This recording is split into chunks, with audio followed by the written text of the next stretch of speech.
बिलासपुर जिला के थाना मुंगेलिया अंतिम रोटी और बांधा मा लगा।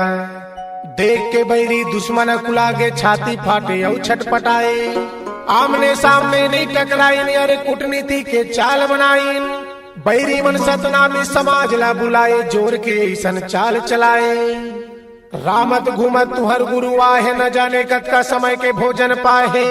जावा अपन गुरु ला परघा के लावा जीवन पानी अपने घर करावा। अगर कम परत हो ही तो दाल चावल हमर घर ले जावा। ऐसा बात ला सुन के समाज के मन अगुआगे और जाके राजा गुरु के निवेदन करन लागे। गुरु अपन समाज के उत्सुकता ला देख डरे फिर काजी भोज निमंत्रण स्वीकार करे। गुरु कथे सुन सरहा जोधाई चलो मोर संग में तुम दोनों भाई। हथियार धरे दोनों भाई आगे चला गुरु बाबा कहन लागे। गुरु बोले ये का करत हो औजार ला काबर धरत हो। अरे कोई युद्ध लड़ेला थोड़ी न जाबो भाई खाना खा के जल्दी आबो। फिर गुरु धरे चले वेद के सोटा दोनों भाई धरिन शुक्ला सार के लोटा। गुरु बाबा घर भीतरी में आगे वो समाज के घर के बेड़ी देवागे। जब भोजन करत रहे गुरु बाबा दुश्मन घर भीतरी में लगे रहे दावा। गुरु बाबा के मन खुट के सरहा जोधाई देखे लहुट के। चारों मुड़ाल दुश्मन बैरी छूटे सरहा जोधाई गरज के उठे। दुश्मन मन बोले काटा काटा सरहा जोधाई जब मारे उचाटा। अरे भीथी है फूट गए और दरवाजा है टूट गए। गुरु बाबा ला बोही के बाहर कर दिन फिर दरवाजा में दोनों भाई अड़ दिन। सरहा जोधाई लड़े दोनों भाई देख फिर कैसे होते लड़ाई।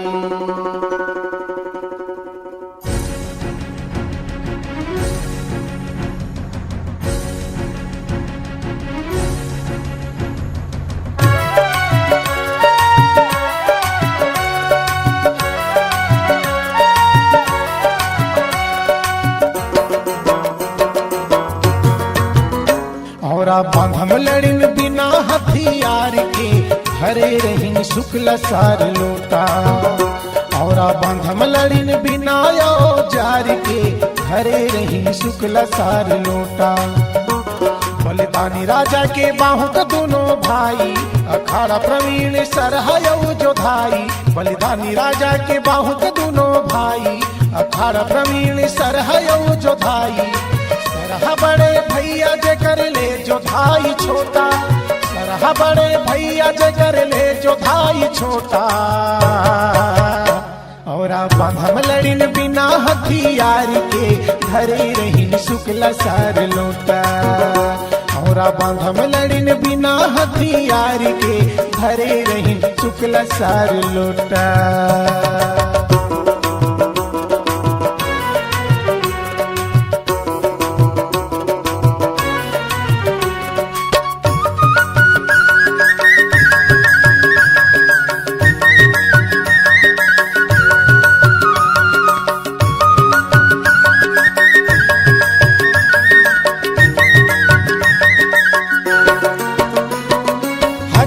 दुश्मन से लड़िन जोरे जोरे तीर।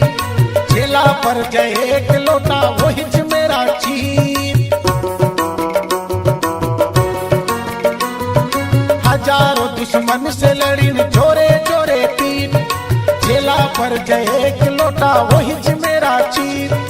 उन सब हथियार धरे इन रहे निहत्था। उन सब हथियार धरे इन रहे निहत्था। बोल कहे एक दूसरे लपीट रे भाई पीट। तब बोल कहे एक दूसरे लपीट रे भाई पीट। कोनो के खोपड़ी छरिया कोनो के निकल जावे फोटा। और बांधम लड़िन बिना हथियार के धरे रहीन शुक्ल सार लोटा। और बांधम लड़िन बिना औजार के धरे रहीन शुक्ल सार लोटा।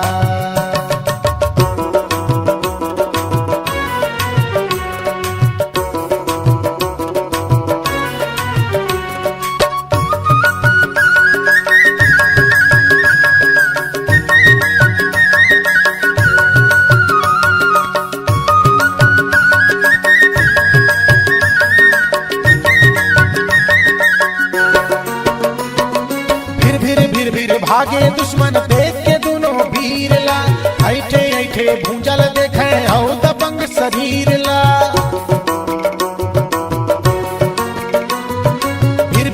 भीर भागे दुश्मन देख के दोनों वीर ला ऐठे भूंजल देखे औ दबंग शरीर ला जीव रहत ले लड़न सर उठाए सीना तान के जीव रहत ले लड़न सिर उठाए सीना तान के का करे निहत्था नहीं छोड़ी न तब लकीर ला का करे निहत्था नहीं छोड़ी न तब लकीर ला लड़न दोनों बांधे कफन औ फिरे कछौटा और बांधम लड़न बिना हथियार के धरे रहीन शुक्ल सर लोटा और बांधम लड़न बिना औजार के धरे रहीन शुक्ल सर लोटा बलिदानी राजा के बाहु के दोनों भाई अखाड़ा प्रवीण सरहयो जो थाई बलिदानी राजा के बाहु के दोनों भाई अखाड़ा प्रवीण सरहयो जो थाई सरह बड़े भैया जे कर ले जो भाई छोटा सरह बड़े भैया जे कर ले जो भाई छोटा और बांधम लड़न बिना हथियार के धरे रहीन शुक्ल सार लोटा और बांधम लड़न बिना हथियार के धरे रहीन शुक्ल सार लोटा अरे धरे रहीन शुक्ल सार लोटा अज धरे रहीन शुक्ल सार लोटा अरे धरे रहीन शुक्ल सार लोटा अरे धरे रहीन शुक्ल सार लोटा C-Log Digital Recording Studio, Cordoba. Contact number 9907119215.